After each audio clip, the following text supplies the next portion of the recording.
नमस्कार दोस्तों, मैं जेपी डांडिया आप सभी का मेरे YouTube channel dandiya electrical study पर एक बार फिर से स्वागत करता हूं। दोस्तों, अपना जो इलेक्ट्रिकल थ्योरी का सिलेबस चल रहा है उसमें डीसी थ्योरी के चैप्टर में रेजिस्टेंस कॉम्बिनेशन चल रहा था। रेजिस्टेंस कॉम्बिनेशन में आपने सीरीज कॉम्बिनेशन देखा, सीरीज कनेक्शन देखे, सीरीज परिपथ क्या होता है उसका संपूर्ण अध्ययन किया, अच्छी तरह से बारीकी से जानकारी प्राप्त की। तो चलिए दोस्तों, आज उसी टॉपिक को जारी रखते हुए आज की वीडियो में देखते हैं कि पैरेलल कनेक्शन क्या होता है, रेजिस्टेंस पैरेलल कॉम्बिनेशन क्या होता है, प्रतिरोधकों को समानांतर क्रम में जोड़ने के बाद उस परिपथ की पावर क्या होती है, उस परिपथ में वोल्टेज क्या होता है, उस परिपथ में धारा का मान कितना होता है और उस परिपथ की मुख्य विशेषताएं क्या क्या होती हैं और समानांतर परिपथ का स्पेशल अधिकतर प्रयोग कहाँ किया जाता है और अधिकतर प्रयोग क्यों किया जाता है, इन सभी बातों को जानेंगे दोस्तों। तो इन सभी बातों को जानने के लिए आप वीडियो को लास्ट एंड तक देखते रहिए, अर्थात वीडियो पर लास्ट एंड तक बने रहें ताकि आपको समानांतर परिपथ के बारे में किसी प्रकार का कोई कंफ्यूज नहीं हो और किसी प्रकार की कोई परेशानी महसूस नहीं हो। तो चलिए दोस्तों, शुरू करते हैं समानांतर परिपथ के बारे में कि समानांतर परिपथ किसे कहते हैं। देखो दोस्तों, समानांतर परिपथ की परिभाषा है रेजिस्टेंस पैरेलल कनेक्शन कॉम्बिनेशन। समानांतर परिपथ की परिभाषा है कि दो या दो से अधिक प्रतिरोध को इस प्रकार से संयोजित किया जाए, कितने को, एक को नहीं, या तो दो को, फिर दो से अधिक, दो या दो से अधिक प्रतिरोधकों को इस प्रकार से संयोजित किया जाए कि सभी प्रतिरोधकों के समान सिरे एक स्थान पर संयोजित हों। सभी प्रतिरोधक, जैसे एक रेजिस्टेंस ये लिया, एक ये लिया और एक ये, माना कि दो तीन जो भी है, इन सब के समान सिरे यदि एक स्थान पर संयोजित कर दिए जाएं, ये इसका पहला, इसका दूसरा सिरा, पहला सिरा, दूसरा सिरा, दो सिरे तो होंगे, एक स्थान पर संयोजित कर दिए जाएं और दोनों संयोजित स्थानों पर आप विद्युत सप्लाई प्रदान कर देते हो, तो इसे कहते हैं समानांतर कनेक्शन। ये होता है समानांतर कनेक्शन। ये तो थी बात इनकी। अब आती की बात कि इन रेजिस्टेंसों के समान सिरे जब एक स्थान पर जोड़ दिए जाते हैं तो इसमें धारा क्या होती है, इसमें वोल्टेज का मान क्या होता है, परिपथ में वोल्टेज क्या होता है और प्रत्येक प्रतिरोध पर धारा का मान, प्रत्येक प्रतिरोध पर पावर का मान, परिपथ की कुल प्रतिरोध का पावर का मान, सब देखेंगे। तो अब बात कि यदि यहाँ इसका कनेक्शन कर देते हैं, सभी के समान सिरे एक स्थान पर संयोजित कर देते हैं, तो दोस्तों ऐसी बात नहीं है कि समान सिरे जैसे ये भी आते हैं कि जैसे पहले प्रतिरोध का ये सिरा 2 नंबर, 1 नंबर, 2 नंबर और इसका 2 नंबर दे दिया, 1 और 1 और 2। अब इसका समानांतर संयोजन कैसे करें, ऐसा थोड़ी होता। देखो ये है समान सिरे, एक तो ये है पहला सिरा इसके पहले सिरे के साथ ये, और इसके दूसरे सिरे के साथ दूसरा सिरा, ये होता है समानांतर संयोजन। ऐसे ये तो समानांतर कनेक्शन क्या आएंगे, समानांतर कनेक्शन आएंगे अपने पास, बैटरी का आएगा, कैपेसिटर का आएगा, इंडक्टर का आएगा, इन सभी के समानांतर सिरे, इनके समानांतर संयोजन, समानांतर कनेक्शन आएंगे, समानांतर सर्किट आएंगे, वो बाद में देखते हैं। आज पढ़ते हैं रेजिस्टेंस का। दोस्तों, मैंने आपको शुरू में वीडियो बनाया था इस समानांतर अपने रेजिस्टेंस कॉम्बिनेशन के बारे में।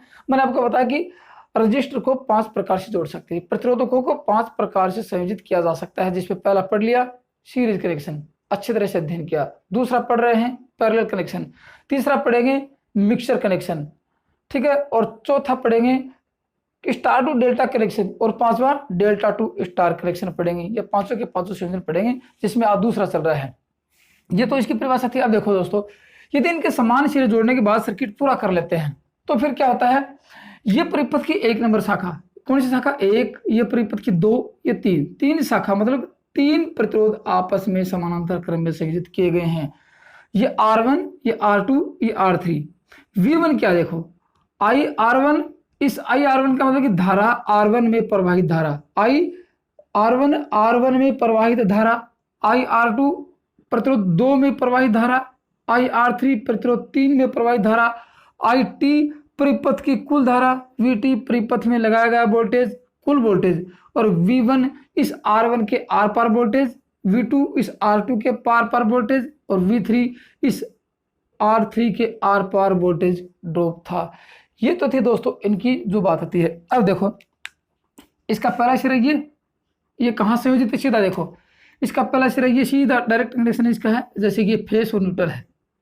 तो R1 को क्या मिला, R1 को फेज भी मिल गया, न्यूट्रल भी मिल गया। यदि डीसी लगाते हैं तो पॉजिटिव मिल गया और नेगेटिव मिल गया, मतलब कि R2 को भी क्या मिला, पॉजिटिव नेगेटिव पूरा मिल चुका है। R3 को भी क्या मिला, पॉजिटिव नेगेटिव पूरा मिल चुका है। बीच में कोई रेजिस्टेंस नहीं, बीच में कोई और घटक संयोजित नहीं है। इसका मतलब कि सभी प्रतिरोध जितने भी आप शाखा बनाते हो, 1 2 3 4 5 6 जितने भी समानांतर में लगाते हैं, सबको वोल्टेज समान मिलता है।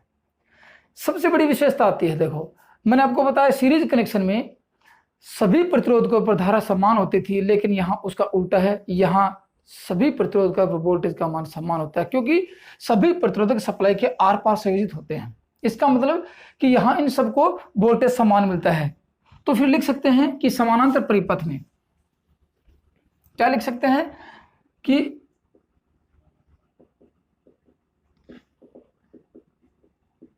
समानांतर परिपथ में सभी प्रतिरोध या शाखा पर वोल्टेज का मान समान होता है। सबसे बड़ी विशेषता आती है। तो फिर यहां समान का मतलब, यदि यहां आपने 150 वोल्टेज लगाया है, 150 वोल्टेज लगाया है, इसको भी 150 मिलेंगे, इसको भी 150 मिलेंगे, इसको भी 150 मिलेंगे। आगे यदि और कोई शाखा होती और रेजिस्टेंस यदि श्रेणी अपने समानांतर क्रम में संयोजित होता, उनको भी 150 वोल्टेज ही मिल पाते। तो फिर लिख सकते हैं VT बराबर V1 बराबर V2 बराबर V3, आगे यदि और भी होता तो बराबर VN। ये इस समानांतर परिपथ की सबसे बड़ी विशेषता आती है। इसका मतलब कि किसी यदि सर्किट में आप देखते हो कि सप्लाई वोल्टेज सब पे बराबर होता है, तो वो एक दूसरे के समानांतर में संयोजित होता है। लेकिन धारा की बात की जाए दोस्तों, यदि यहाँ पे सबके धारा यदि सब पे वोल्टेज समान है, तो इसमें धारा इसके अनुसार प्रवाहित होगी, इस R2 में धारा R2 के प्रतिरोध के मान के अनुसार प्रवाहित होगी, और R3 में धारा इस R3 के प्रतिरोध के अनुसार प्रवाहित होती है। इसलिए कहते हैं कि समानांतर परिपथ में प्रत्येक शाखा या प्रत्येक प्रतिरोध में धारा का मान, प्रत्येक प्रतिरोध में प्रवाहित धारा का मान उस प्रतिरोध के मान के अनुसार प्रवाहित होता है। इसलिए लिख सकते हैं दूसरी इसकी विशेषता कि इस परिपथ में, कौन से में, समानांतर में, समानांतर परिपथ में विद्युत धारा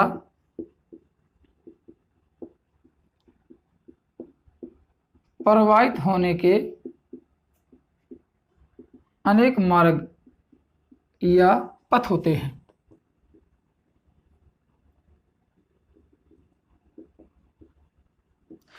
जैसा कि श्रेणी क्रम में क्या था, श्रेणी क्रम में विद्युत धारा प्रवाहित होने का एक ही पथ था या एक ही मार्ग था, वो इसलिए पिछली वीडियो में आप लोगों को अच्छी तरह बताया।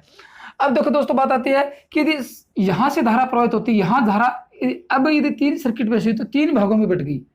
ये धारा यदि 150 एम्पियर, या फिर कहते हैं ये धारा यदि 30 एम्पियर प्रवाहित होती है, तो 30 एम्पियर इन तीनों के मान के अनुसार अलग अलग प्रवाहित हो। लेकिन यदि इन तीनों को जोड़ा जाए, किसको, IR1 को, IR2 को, IR3 को, तीनों शाखाओं की धारा को यदि जोड़ा जाए, तो उसका टोटल मान कितना होता है, 30 एम्पियर होता है। इसलिए ये परिपथ की कुल धारा है, कितने भागों में बट गई, कितने रास्तों में बट गई, 3 में बट गई। यदि 4 होता तो 4 में बटती, 5 होता तो 5 में बढ़ती, आदि असंख्य होते तो असंख्य मार्गों में बढ़ती। लेकिन उन सबको यदि जोड़ा जाए तो यहाँ इसका मान 30 एम्पियर है, तो 30 एम्पियर ही रहेगा। इसलिए लिख सकते हैं कि परिपथ की कुल धारा IT बराबर, परिपथ की कुल धारा IT बराबर IR1 plus IR2 plus IR3 plus और IRN। ये IRN इसलिए लिख रहा हूं कि यहां 3 ही संयोजित हैं। यदि 4 5 6 10 20 जो भी होते तो सब का मान प्लस कर करके अपने आगे लिख देते। तो ये थी बात इनकी परिपथ की कुल धारा की बात। अब दोस्तों देखो, पूछा जाए कि परिपथ में संयोजित सभी प्रतिरोधकों में धारा का मान समान कब होता है। मैंने आपको बताया कि सबका अलग अलग होता है, लेकिन पूछा जाए कि तीनों रेजिस्टेंस में धारा का मान समान कब होगा। जब तीनों प्रतिरोध का मान समान होगा तो इन तीनों में धारा का मान भी समान होगा। ये बात याद रखना, परीक्षा में काफी बार पूछी जाती है कि समानांतर परिपथ में सभी प्रतिरोधकों पर धारा का मान समान कब होता है। जब तीनों प्रतिरोध का मान बराबर होता है। जैसे इसका मान यदि 100 ओम है तो 100 इसका रहेगा, 100 इसका रहेगा, तो तीनों में धारा यदि यहाँ 30 है तो तीनों में धारा 10 एम्पीयर 10 एम्पीयर 10 एम्पीयर रहेगी। लेकिन जब इनका मान असमान होगा तो धारा भी असमान होगी, लेकिन इन तीनों धाराओं का योग कुल धारा के बराबर होगा, ये आती है। तो अब इसमें यदि ये निकाल लेते हैं कि तीनों धाराओं का योग कुल धारा के बराबर होता है, तो इस IR1 का मान कैसे निकालेंगे, फिर IR2 का मान निकालेंगे, फिर IR3 का मान निकालेंगे और तीनों का मान निकाल के इसको जोड़ेंगे, फिर देखेंगे कि इस समानांतर परिपथ में कुल प्रतिरोध का मान कितना होता है और इसकी विशेषताएं क्या होती है। तो दोस्तों ये तो लिख लेना दो बातें। अब आगे तक की बात देखते हैं कि तीनों परिपथ में धारा कैसे निकालते हैं। जैसे आप लोगों ने पढ़ा होगा ओम के नियमानुसार V बराबर होता है I इंटू R और R बराबर V बटे I और I बराबर V अपॉन R। अपन धारा किसकी निकालेंगे, IR1, परिपथ R1 में प्रवाहित धारा। तो लिख दो परिपथ के R1 में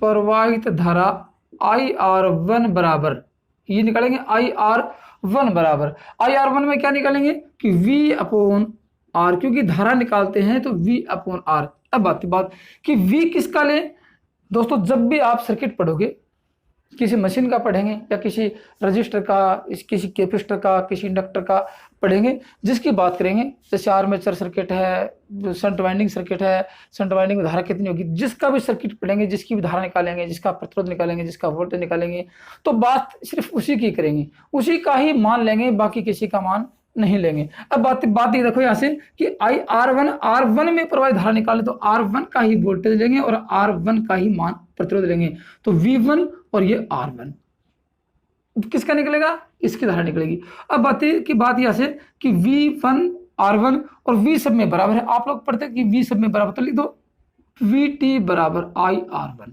ये मान किसका आ गया, ये आ गया IR1 में प्रतिरोध R1 में प्रवाहित धारा। प्रतिरोध R2 में प्रवाहित धारा निकालते हैं तो IR2 बराबर V2 और R2, और V आपको पता है कि सबका मान बराबर है V, तो लिख दो सीधा शॉर्टकट में V बटे R2। और फिर बात तीसरे नंबर की आती है IR3 में प्रवाहित धारा, IR3 बराबर V3 अपॉन R3। V3 सबका बराबर क्योंकि VT V1 V2 सब बराबर है, तो लिख दो, चाहे यहाँ से टोटल वोल्टेज लिख दो, क्या फर्क पड़ गया, तो V अपॉन R3। ये दोस्तों आ गई अपने पास धारा नंबर 1, धारा नंबर 2 और धारा नंबर 3 आ गई बात। अब यदि इन तीनों को जोड़ा जाए, समीकरण देखना बहुत ही लंबा चौड़ा निष्कर्ष निकलने वाला दोस्तों, इतना मस्त निष्कर्ष निकलेगा कि इसका प्रतिरोध निकालेंगे, धारा तो निकाल ली, वोल्टेज निकाल लिया, इसका प्रतिरोध निकालेंगे। दोस्तों अब सर्किट कौन सा चल रहा है, समानांतर सर्किट चल रहा है। इससे पहले दोस्तों मैं 8 सर्किट पढ़ा चुका हूं। यदि अभी तक आपने सर्किट नहीं देखे हैं, सर्किट के बारे में यदि आपको पूरी जानकारी नहीं है, तो इसे 2-3 पिछले वीडियो में आप सर्किट का वीडियो को देख लो, अच्छी तरह से एक एक step by step point two point circuit को समझाया है। ओपन सर्किट क्या होगा, क्लोज सर्किट में क्या होगा और शॉर्ट सर्किट में क्या होगा, उनकी रक्षा कैसे करेंगे, उनमें धारा का मान कितना होता है, रेजिस्टेंस का मान कितना, वो पढ़ेंगे। लेकिन यहाँ तो पढ़ेंगे, वहां भी देख लेना, ठीक है।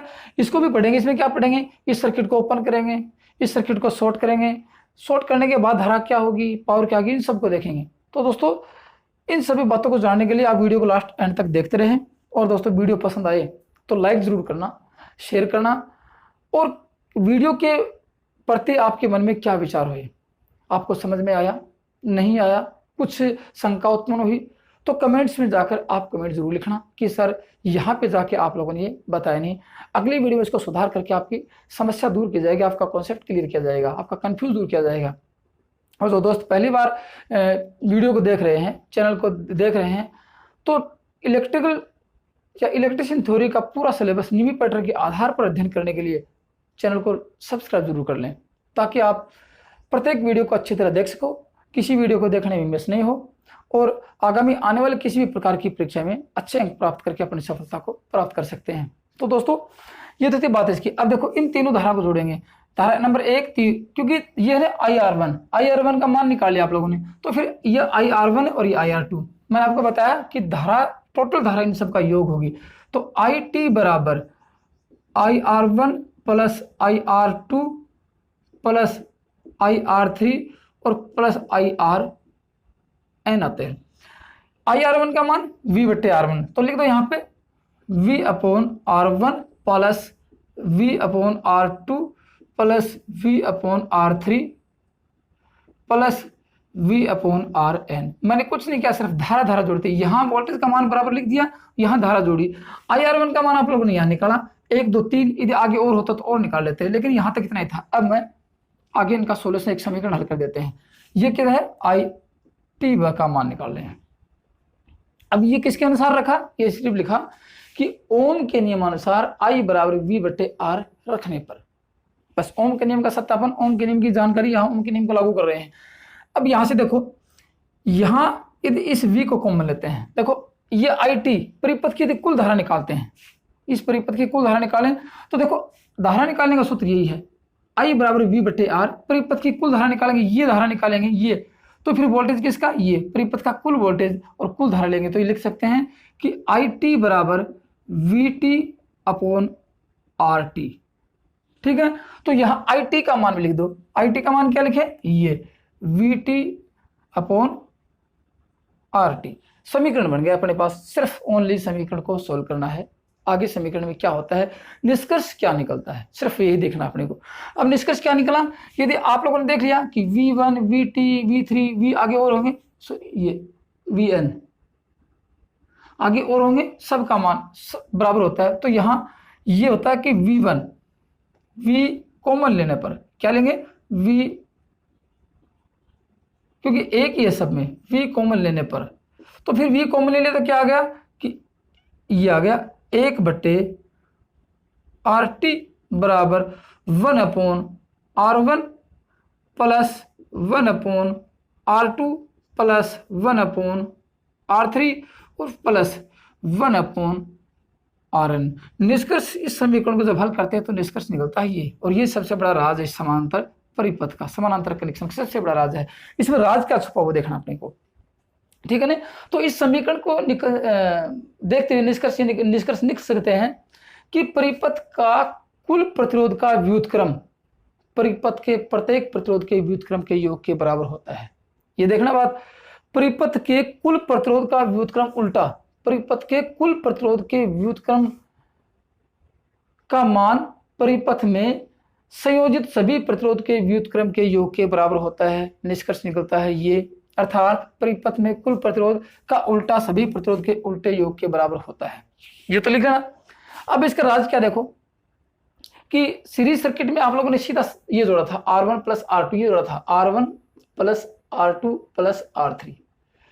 अब यदि इनको दोस्तों देखते हैं कि इसका मान 2, इसका 4 और इसका 2, ये समीकरण को यदि हल करें तो फिर बात आता है कि परिपथ का कुल प्रतिरोध कितना होगा। गौर से देखना, निष्कर्ष क्या निकलता है इसका, 1/2 प्लस 1/4 प्लस 1/2,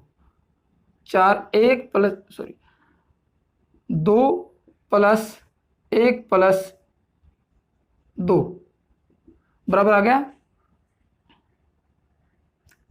5/4 आ गया। अब इसको यदि हम निकालते हैं तो RT बराबर होता है 4/5 और ये 0.8 ओम आता है, 1 ओम भी नहीं बचा है, ठीक है ना, क्योंकि ये आता है 0.8। अब इसमें होता क्या देखो, 0.8 है, इसका मतलब 1 ओम भी नहीं बचा है। तो इस परिपथ की एक परिभाषा और लिख सकते हैं दोस्तों, यदि आपको इसका मान नहीं दिया जाता है, मान तो किसी का नहीं दिया, किसी का मान नहीं दिया, अब क्या लिखा है कि इस परिपथ का कुल प्रतिरोध कितना होगा, मान दे देते हैं तो अपन डायरेक्ट इसको आराम से जोड़ के समीकरण को हल करके इसका मान निकाल सकते हैं। लेकिन यदि आपसे पूछा जाए इस परिपथ का कुल प्रतिरोध कितना होगा, मान तो दिया नहीं, तो फिर क्या लिखेंगे, परिपथ में लगे सबसे कम मान के प्रतिरोध से कम होता है, ठीक है। कम मान कितना था, मैंने आपको 2 लिखा, तो 2 यहां कितना आया, 0.8 आया, इसका मतलब 1 से भी कम था, 2 से कम था। अब इसका मतलब आ गया कि कभी भी आप जोड़ेंगे तो 2 से यदि इसका मान 1 होता तो 1 से कम ही होता, पूरे परिपथ का प्रतिरोध 1 से अधिक नहीं जाता, 1 से कम। सबसे कम मान का प्रतिरोध परिपथ में जो संयोजित होगा उनसे कम होगा, तो लिख सकते हैं कि परिपथ का कुल प्रतिरोध परिपथ में संयोजित सबसे कम मान के प्रतिरोध से भी कम होता है। इसका मतलब आप परिपथ में यदि एक एक प्रतिरोध और संयोजित करते जाते हैं तो परिपथ का प्रतिरोध घटता जाता है। आपसे पूछा जाएगा समानांतर में 3 प्रतिरोध संयोजित है और चौथा यदि एक प्रतिरोध और संयोजित कर दिया जाए तो परिपथ के कुल प्रतिरोध पर क्या प्रभाव पड़ेगा। आप लोगों ने एक संयोजित और किया है, इसका मतलब क्या होगा, एक संयोजित और करते ही परिपथ का कुल प्रतिरोध घट जाएगा, और यदि एक हटा दिया जाए इनमें से तो परिपथ का कुल प्रतिरोध बढ़ जाएगा। श्रेणी क्रम में ऐसा नहीं था, मतलब कि श्रेणी क्रम की सारी विशेषताएं यहाँ उल्टी हो रही है। ठीक है, तो ये तो थी बात इसकी कि परिपथ का कुल प्रतिरोध का मान, दो बातें सामने गई, एक तो कुल प्रतिरोध के व्युत्क्रम का मान परिपथ के सभी प्रतिरोध के व्युत्क्रम के योग के बराबर होता है, एक तो ये था, और परिपथ में लगे सबसे कम मान के प्रतिरोध से भी कम होता है, दूसरा ये था अपने पास। अब दोस्तों आगे गौर से देखना, यदि यहाँ 3 रजिस्टर लगा रखे हैं, 3 के बाद आपसे पूछा जाए कि इस परिपथ में 100 रेजिस्टेंस लगा रखे हैं, गौर से देखना, इस परिपथ में 100 रेजिस्टेंस लगा रखे हैं और सब के सब क्या है, समानांतर में संयोजित हैं, तो एक रेजिस्टेंस का मान पूछा जाए, एक रेजिस्टेंस ये है 100 ओम के 100 रेजिस्टेंस समानांतर में संयोजित है, मतलब यहाँ कितने रेजिस्टेंस लगा रखे हैं, 100 रेजिस्टेंस लगा रखे हैं और प्रत्येक का मान कितना है, 100 ओम है। इसका मतलब आता है कि परिपथ में सभी प्रतिरोध समान मान के हों तो परिपथ का कुल प्रतिरोध ज्ञात करने का तरीका, ऐसा तो नहीं है कि 100 लगा रखे हैं, आप लिखोगे 1/100 प्लस 1/100 1/100 1/100, ऐसे तो लिखोगे 100 बार, तो समीकरण ज्यादा लंबा हो जाएगा। तो फिर क्या करें कि यदि परिपथ में समान मान के कितने भी रजिस्टर संयोजित हों, कितने भी प्रतिरोध संयोजित हों, यदि उनको हल करते हैं, उनका मान निकालते हैं, परिपथ का कुल प्रतिरोध निकालते हैं, तो फिर क्या लिखेंगे, एक लाइन और लिख लो कि परिपथ में संयोजित सभी प्रतिरोध यदि समान मान के होंगे, दो बातें आएंगे निकल के, परिपथ में संयोजित समानांतर में संयोजित यदि सभी प्रतिरोध समान मान के हैं तो परिपथ का कुल प्रतिरोध कैसे ज्ञात करोगे, R/N, ये इसका समीकरण है, R का मान एक रेजिस्टेंस का मान, एक प्रतिरोध का मान, क्योंकि सब समान मान के, एक का ले लो चाहे 100 का ले लो, और संख्या कितनी थी, संख्या जो है प्रतिरोध की संख्या, एक रेजिस्टेंस में प्रतिरोध की संख्या का यदि भाग कर देते हैं तो वह परिपथ का कुल प्रतिरोध ज्ञात हो जाता है। आपसे पूछा जाए अब 100 ओम के 100 रेजिस्टेंस समानांतर क्रम में संयोजित हैं, तो फिर परिपथ का कुल प्रतिरोध 100 ओम के, ओम का मान 100, संख्या कितनी 101, मतलब कि इस परिपथ का कुल प्रतिरोध 1 ओम हो जाएगा। एक बात आती है, लेकिन यदि परिपथ का कुल प्रतिरोध 1 ओम आता है, परिपथ के समान मान के सभी प्रतिरोध 100 ओम के हैं, तो इन सब में प्रवाहित धारा का मान क्या होगा, ये तो परिपथ का कुल प्रतिरोध, प्रवाहित धारा का मान सब में बराबर होगा। यदि सभी प्रतिरोध समान मान के हैं तो परिपथ में कुल धारा का मान भी समान होगा और इन सब का योग परिपथ की कुल धारा होगी। एक तो बात याद दोस्तों, ये तो थी 1 2 3 असंख्य जोड़ दिए। यदि आपसे पूछा जाए कि परिपथ में सिर्फ 2 ही प्रतिरोध संयोजित हों तो शॉर्टकट में उनका मान कैसे निकालेंगे। अब देखो ये तो लिख लेना, और दोस्तों जब भी आप वीडियो देखो तो रजिस्टर और पेन साथ में रखो, जिससे कि आप जब भी लिखो नोट्स अपने हाथ से बनाओ, किसी दूसरे टीचर के या किसी दूसरी कॉपी के या किसी दूसरे अपने साथी का नोट्स यदि आप पढ़ते हो तो आपको समझ में नहीं आते हैं। यदि यही नोट्स वीडियो देखकर आप अपने हाथ से बनाओगे तो जिंदगी भर नहीं बोलोगे, आप अपनी सफलता प्राप्त कर लोगे। लेकिन किसी की नकल करते हैं, यार मेरे को नोट्स चाहिए, फलाने टीचर के नोट्स चाहिए, नहीं, आप उसको नोट्सों को मत देखो, आप उनकी वीडियो देखो, वीडियो देखने के बाद उनके नोट्स अपने हाथ से बनाओ, फिर देखते हैं कि आपको इंप्रूवमेंट हुआ कि नहीं हुआ, आप अपनी सफलता को प्राप्त करते हो नहीं करते हो। ये सबसे बड़ी राज की बात है। लेकिन अपने क्या कि पीडीएफ कॉपी ले लेते हैं या फिर किसी फोटोकॉपी करवा लेते हैं, उनको देखते देखते पढ़ते हैं, ये पता नहीं उसने यहाँ कैसे लिखा होगा, यहाँ क्या लिखा होगा, नहीं, उसी वीडियो को आप अपने देखो और अपने हाथ से नोट्स बनाओ। तो आज से आप रजिस्टर ले लो, जब भी वीडियो देखो तो नोट्स बनाने शुरू कर दो ताकि आपको समस्या नहीं हो।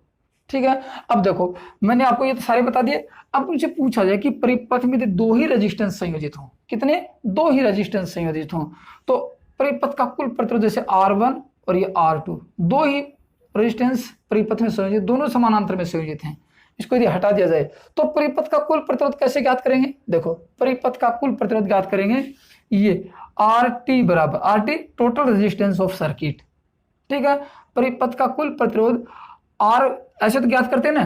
देखो सबसे पहले मैं आपको समीकरण बनाता हूं कि 1/RT, अभी थोड़ी देर पहले जो समीकरण निकाला था तो क्या लिखेंगे 1/R1 प्लस 1/R2। आगे और भी होंगे लेकिन यहाँ कितने, 2 ही हैं। तो फिर इसका कैसे निकालेंगे, देखो ये तो इसका समीकरण हल करने का तरीका, RT बराबर, ये इसका लघुत्तम ले लिया एलसीएम, R1 R2, R1 से R1 गया तो R2 प्लस R1 ये बच गया। तो इसको ये भी लिख सकते हैं कि 1/RT बराबर R1 plus R2 upon R1 R2। ये तो थी दोस्तों बात कब, जब दो जोड़ते हैं। इस समीकरण को यदि आगे थोड़ा और सोल्व करते हैं, क्योंकि RT, इसको समीकरण में थोड़ा आगे और सोल्व करते हैं। कैसे, इस RT का मान निकालना है, न कि अपने को व्युत्क्रम का योग निकालना है, ठीक है, न कि कुल प्रतिरोध के व्युत्क्रम का योग निकालना है, अपने को निकालना RT का मान। तो इस समीकरण को हल करते हैं, उसको वज्र गुणा करते हैं, तो फिर आता क्या है, देखो ये आता है कि RT total resistance of circuit R1 plus R2 बराबर R1 R2 इंटू, ये आ गया। अब यदि RT का मान निकालते हैं, टोटल रेजिस्टेंस निकालते हैं, तो फिर ये इसके गुणक में पक्षांतर में नीचे चला जाएगा, तो फिर लिख दें R1 into R2 upon R1 plus R2। ये टोटल रेजिस्टेंस निकलता है। जब दो रेजिस्टेंस समानांतर क्रम में संयोजित हों तो परीक्षा में काफी बार यही आता है कि परिपथ में कुल प्रतिरोध ज्ञात करने का फॉर्मूला कौन सा है, किस कथन के द्वारा परिपथ का कुल प्रतिरोध ज्ञात किया जा सकता है जब परिपथ में दो प्रतिरोध संयोजित हों। ये तो थे दोस्तों इस रेजिस्टेंस के बाद। अब यदि इसे सर्किट में आप ओपन करेंगे, फिर इसकी यदि ओपन करने के बाद क्लोज करेंगे और क्लोज करने के शॉर्ट सर्किट करेंगे, तो फिर इनके पावर और रेजिस्टेंस और इनकी क्षमता पर परिपथ में क्या प्रभाव पड़ेगा वो देख लेते हैं।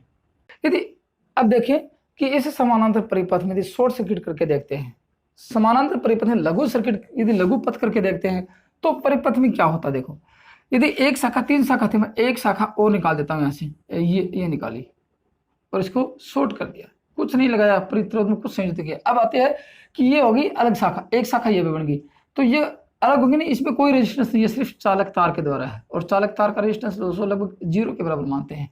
तो मैंने आपको 2 चीजें बताई कि यदि परिपथ का कुल प्रतिरोध कितना होगा, परिपथ में संयोजित सबसे कम मान के प्रतिरोध से कम होगा। सबसे कम मान का कौन सा इसमें, यदि यहाँ पहले 2 ओम था, 4 ओम था, 6 ओम था, अब लगा दिया 0 ओम का रेजिस्टेंस, तो मतलब आगे बात की 0 ओम से कम होगा, परिपथ का कुल प्रतिरोध कितना होगा, 0 ओम से कम होगा। और आपको पता है यदि 0 ओम से कम होता है तो फिर कंडीशन क्या होती है, देखो धारा प्रवाहित होती है I समानुपाती 1/R, यदि यहाँ V को कांस्टेंट रखा जाए, ठीक है, V मतलब कि V तो सब में बराबर है, V तो समान है, V को कांस्टेंट रखा जाए तो क्या होगा, ये देखो यहाँ V को कांस्टेंट रखा तो V बराबर I समानुपाती 1/R। यदि R परिपथ में क्या होता है, R बढ़ता है तो धारा घटती है, एक बात। दूसरी बात, R कम होता है तो धारा बढ़ती है। अब R का मान 0 हो गया, इसका मान इन्फिनिटी, और इसका मान यदि इन्फिनिटी होता है इसका मान 0, ठीक है। तो यहाँ आप परिपथ का कुल रेजिस्टेंस कितना हो गया, 0 हो गया। तो लिख देते हैं कि परिपथ की कोई भी शाखा में यदि शॉर्ट सर्किट होता है तो परिपथ का कुल प्रतिरोध 0 के लगभग होता है, ठीक है ना। RT का मान कितना हो गया, RT का मान प्रतिरोध में कुल प्रतिरोध का मान 0 के लगभग हो गया। तो धारा का मान कितना चला गया, इन्फिनिटी चला गया, अनंत चला गया। और दोस्तों धारा अनंत जाती है, इस परिपथ में धारा का मान सामान्य धारा से लगभग 100 गुना अधिक चली जाती है, 100 गुना अधिक को मानते हैं, इन्फिनिटी के लगभग मानते हैं, और परिपथ में आग लग जाती है, परिपथ जल जाता है। लेकिन इसके आर पार ये था, इसके आर पार भी है, इसके आर पार भी है, बाकी क्या कंपोनेंट काम करेंगे, नहीं, किसी भी कंपोनेंट में विद्युत धारा प्रवाहित नहीं। पूछा जाए क्या R1 में धारा प्रवाहित होगी, नहीं, R2 में नहीं, R3 में नहीं, किसी भी प्रकार की कंपोनेंट में धारा प्रवाहित नहीं होगी, तो फिर किसी भी प्रकार का कंपोनेंट कार्य करने में समर्थ नहीं होगा, और परिपथ का कुल प्रतिरोध 0 और धारा का मान अनंत हो जाएगा, परिपथ में आग लग जाएगी। ये तो था शॉर्ट सर्किट। लेकिन अब शॉर्ट सर्किट के बाद देखा जाए, अब दोस्तों यदि इसी परिपथ को, किसको, इसी परिपथ को अपन देखते हैं,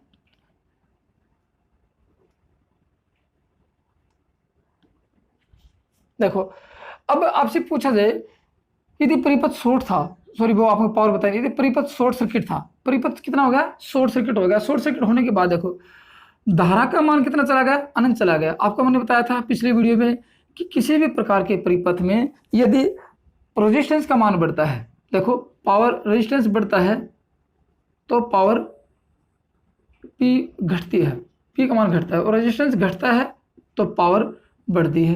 अब परिपथ की कुल पावर की बात करें कब, जब रेजिस्टेंस पूरा सर्किट शॉर्ट सर्किट था। तो यदि इसका मान घट रहा है, देखो घटेगा, इसका घटेगा तो इसका मान बढ़ेगा, इसका घट के कितना हो गया, 0 हो गया, तो इसका मान इन्फिनिटी चला गया। तो परिपथ की कुल पावर कितनी चला जाएगी, इन्फिनिटी के बराबर चली जाएगी, कि परिपथ में पावर का मान अनंत हो जाएगा और परिपथ में वैसे ही आग लग जाएगी। अब यदि परिपथ को ओपन कर देते हैं दोस्तों, देखो बात, यहाँ से परिपथ को ए और बी बिंदु ओपन कर देते हैं। कहाँ से, ए और बी बिंदु के मध्य परिपथ को ओपन सर्किट कर दिया, यहाँ से निकाल दिया, कोई फ्यूज था या स्विच था, इसको ओपन कर दिया, तो परिपथ की कुल धारा देखो। अब समस्या ये आती है कि आप लोगों ने यदि ओपन सर्किट नहीं पढ़े हैं तो दोस्तों ओपन सर्किट के बारे में एक बार अच्छी तरह देख लो, कि ओपन सर्किट में बहुत कुछ बातें निकल के आती हैं। अब यहाँ से देखो ओपन सर्किट है, ओपन सर्किट पे यदि वोल्ट मीटर लगा दिया जाए तो पूछा जाए ओपन हुए दोनों बिंदुओं पर वोल्टेज का मान कितना होगा, दोनों बिंदुओं के आर पार विभवांतर का मान कितना होगा। दोस्तों ये आपको ओपन सर्किट पढ़ाया था, उस दिन मैंने आपको बताया था कि मैंने 8 सर्किट पढ़ाए थे, उसको अच्छी तरह से समझाया था।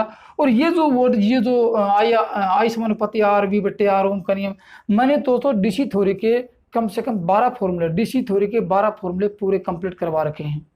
स्टेप बाय स्टेप समीकरण के आधार पर सबको पढ़ाया है, ताकि आपको भविष्य में किसी प्रकार की कोई समस्या नहीं हो। एक बार यदि इनको डीसी थ्योरी के कंप्लीट फॉर्मूले देख लेते हो तो आपको कभी जिंदगी में समस्या नहीं आएगी कि सर किस फॉर्मूले के आधार पर किसका मान ज्ञात किया जाएगा, सब के सब पढ़ा रखे हैं। तो उन डीसी थ्योरी के फॉर्मूले को अच्छी तरह देख लो। 12 फॉर्मूले हैं, किसी भी प्रकार का कोई समीकरण न्यूमेरिकल कोई क्वेश्चन सोल्व करते हैं तो 13वां फॉर्मूला काम नहीं आता, वो 12 ही फॉर्मूले काम होते हैं। 12 फॉर्मूले से में ही अलग अलग लगा के आप प्रश्न को सोल्व कर सकते हैं। अब देखो ये ओपन सर्किट, यहाँ वोल्टेज का मान लगाए गए वोल्टेज के बराबर, तो ओपन सर्किट जहां भी होता है वहां कुल वोल्टेज, वहां वोल्टेज का मान कुल वोल्टेज के बराबर होता है। तो वी ए बी के आर पार वोल्टेज वी टी के बराबर होगा। दोस्तों यहाँ वोल्टेज तो है लेकिन धारा का मान नहीं है। यदि यहाँ से सर्किट ओपन होता है, यहाँ से पूरा है, तो यहाँ भी क्या होगा, कुल वोल्टेज के बराबर ही वोल्टेज मिलता है आपको। ठीक है, एक तो बात ये थी। अब यदि वोल्टेज मिलता है, यदि आप देखते हो कि सर्किट ओपन, धारा प्रवाहित नहीं हो रही है, तो ओपन सर्किट के दोनों सिरों को छेड़छाड़ करना, दोनों सिरों को छूना खतरनाक साबित हो सकता है। इसलिए ओपन सर्किट खतरनाक साबित सर्किट के बराबर अपने झटका देने वाला सर्किट होता है। क्लोज सर्किट में नहीं, ओपन सर्किट में यदि हाथ लगाते हैं, यदि अपन छूते हैं या कोई कंपोनेंट लगाते हैं तो स्पार्किंग होती है और अपने अंदर से प्रवाहित धारा होती है, तो अपने झटका लगने की संभावना होती है। एक तो बात ये थी। यदि यहाँ से सर्किट ओपन होता है, यहां से ओपन हुआ तो कोई भी कंपोनेंट कार्य नहीं करेगा, धारा का मान 0 हो जाएगा, V1 V2 V3 सब का मान 0 हो जाएगा। यदि यहां से सर्किट ओपन होता है, यहां से क्लोज होता है, तो क्या होता है, ये शाखा परिपथ से हट चुकी है। इसका मतलब कि V1 का मान 0, किसका, V1 का मान 0, I1 का मान, IR1 का मान 0, लेकिन बाकी दो कंपोनेंट ये कार्य करते रहेंगे। अब देखो यहाँ 200 वोल्टेज था तो यहाँ भी 200 रहेगा, यहाँ भी 200 रहेगा, यहाँ 200 था लेकिन यहाँ वोल्टेज अब नहीं है, ये वोल्टेज 200 आपको यहाँ मिलेगा। ठीक है, एक तो बात आती है। अब दूसरा, एक कंपोनेंट रजिस्टर, एक रजिस्टर परिपथ से हट चुका है। मैंने आपको बताया 2 बातें आती हैं। यदि परिपथ में अन्य कोई प्रतिरोध संयोजित किया जाता है समानांतर में, तो परिपथ का कुल प्रतिरोध घटता है। एक प्रतिरोध हटा दिया जाता है तो परिपथ का कुल प्रतिरोध बढ़ता है। तो परिपथ का रेजिस्टेंस, कुल प्रतिरोध बढ़ जाएगा। कब, जब एक सर्किट ओपन होता है, यदि इसको हटा देते हो तो परिपथ का कुल प्रतिरोध बढ़ जाएगा। अब देखो धारा कब बढ़ती है, I बढ़ती है जब R घटता है। I कब घटती है, जब R बढ़ता है, RT बढ़ता है। अब देखो कुल प्रतिरोध बढ़ा है तो धारा घट गई, तो लिख देते हैं कि यदि परिपथ में एक कंपोनेंट हटता है तो परिपथ का कुल प्रतिरोध बढ़ता है और धारा का मान धारा का मान घट जाता है। तो I का मान घट जाता है, I का कुल धारा का मान घट जाएगा, बाकी कंपोनेंट अपने निर्धारित क्षमता पर ही कार्य करते रहेंगे। एक दोस्तों बात आती है, अब पूछा जाए पावर क्या होगी, पावर देगी। यहाँ यदि 100 वाट है, यहाँ 100 वाट है, यहाँ 100 वाट है, तो पहले कितनी थी, 300 वाट थी। अब धारा का पावर का मान, पावर भी परिपथ की कुल पावर घट जाएगी। देखो मैंने आपको बताया था ना कि R बढ़ेगा तो P घटेगा, ठीक है, और R घटेगा तो P बढ़ेगा। अब R कम हुआ है, देखो R बढ़ा है, RT का मान बढ़ा है ना, RT का मान बढ़ा तो पावर का मान घट गया। कितना घट गया, वो जितना घटा था उतना ही घट गया। एक तो दोस्तों बात ही आती है ओपन सर्किट और क्लोज सर्किट में। बाकी और शाखाएं अपनी यदि ये होता है तो ये दोनों काम करते रहेंगे, यदि ये ओपन सर्किट होता है ये दोनों काम करते रहेंगे। किसी भी प्रकार की यदि आप देखते हो कि एक घटता है दूसरे पर क्या प्रभाव पड़ता है, एक परिपथ इस परिपथ से एक कंपोनेंट या एक रेजिस्टर हटता है तो दो बाकी और किसी पर अन्य किसी प्रकार को कोई प्रभाव नहीं होता। बाकी अपने सामान्य धारा पर सामान्य क्षमता पर कार्य करते रहते हैं जब तक इनको सप्लाई वोल्टेज मिलता रहता है। अब दोस्तों इस परिपथ में दो बातें और बच गई बस। परिपथ के लास्ट एंड में दो बातें बच गई।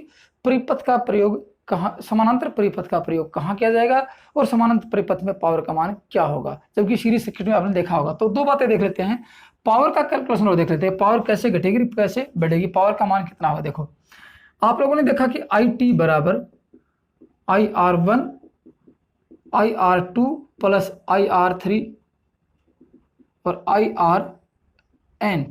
आई बराबर क्या होता है, देखो आई बराबर होता है, देखो मैंने आपको शक्ति त्रिभुज दी थी, पिछले दो त्रिभुज पढ़ाया था आप लोगों को मैंने। एक तो था VIR त्रिभुज ओम के नियमानुसार, एक था P बराबर PVI और एक था V और IR। इसको छोड़ो, आप इसको देखो कि पावर की बात क्या है। P बराबर VI और I बराबर होता है P बटे V, ठीक है।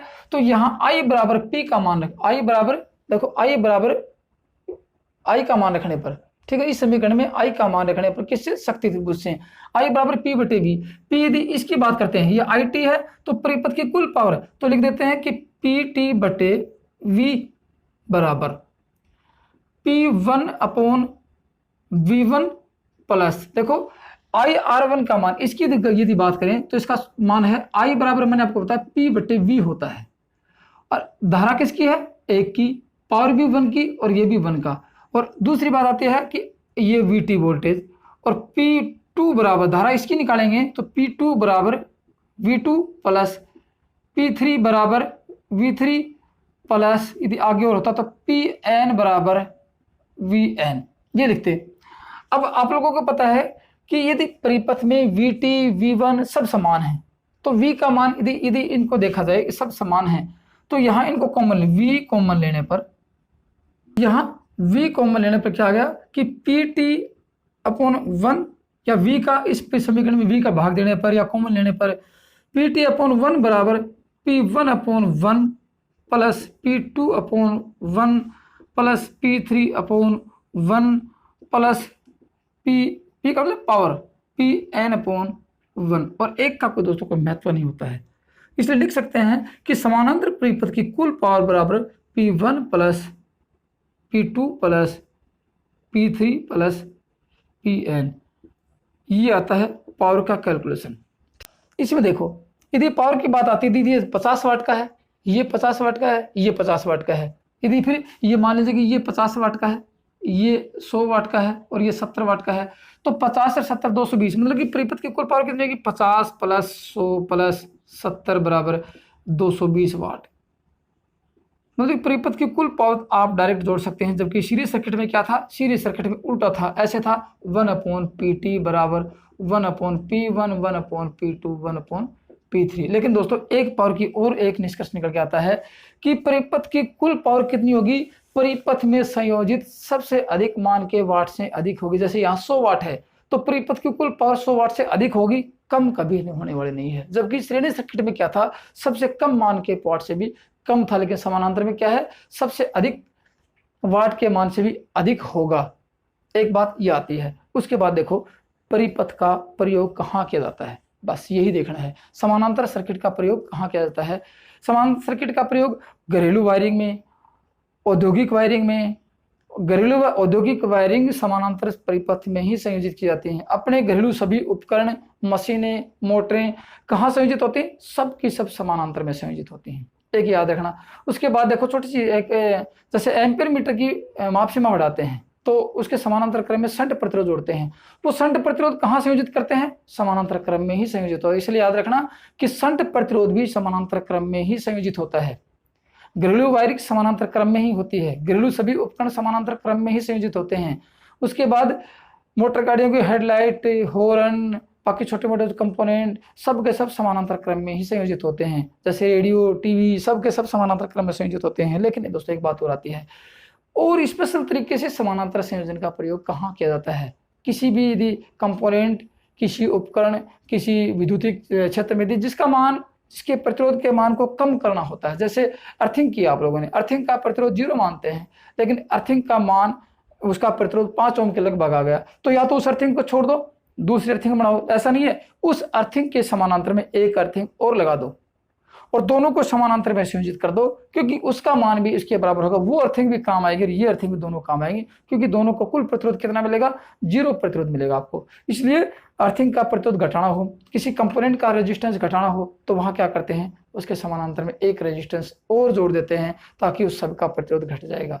तो दोस्तों ये तो थी अपने समानांतर सर्किट की विशेषताएं, डेफिनेशन। यदि आपको किसी प्रकार की कोई शंका हो, कोई कंफ्यूज हो, तो कमेंट्स बॉक्स में जरूर लिखना कि सर आपने यह नहीं बताया और यहाँ कुछ मिस्टेक हो गई, समझ में नहीं आया, तो अगले वीडियो में जरूर सुधार किया जाएगा। और दोस्तों वीडियो पसंद आए तो लाइक जरूर करना, शेयर करना, कमेंट्स करना नहीं भूलें। और चैनल यदि अब तक आपने सब्सक्राइब नहीं किया है तो चैनल को सब्सक्राइब जरूर कर लें कि आपको, और बेल आइकन को जरूर दबाना कि आपको हर बार नोटिफिकेशन मिले और आप प्रत्येक वीडियो को आसानी से देख सको। थैंक यू, धन्यवाद दोस्तों।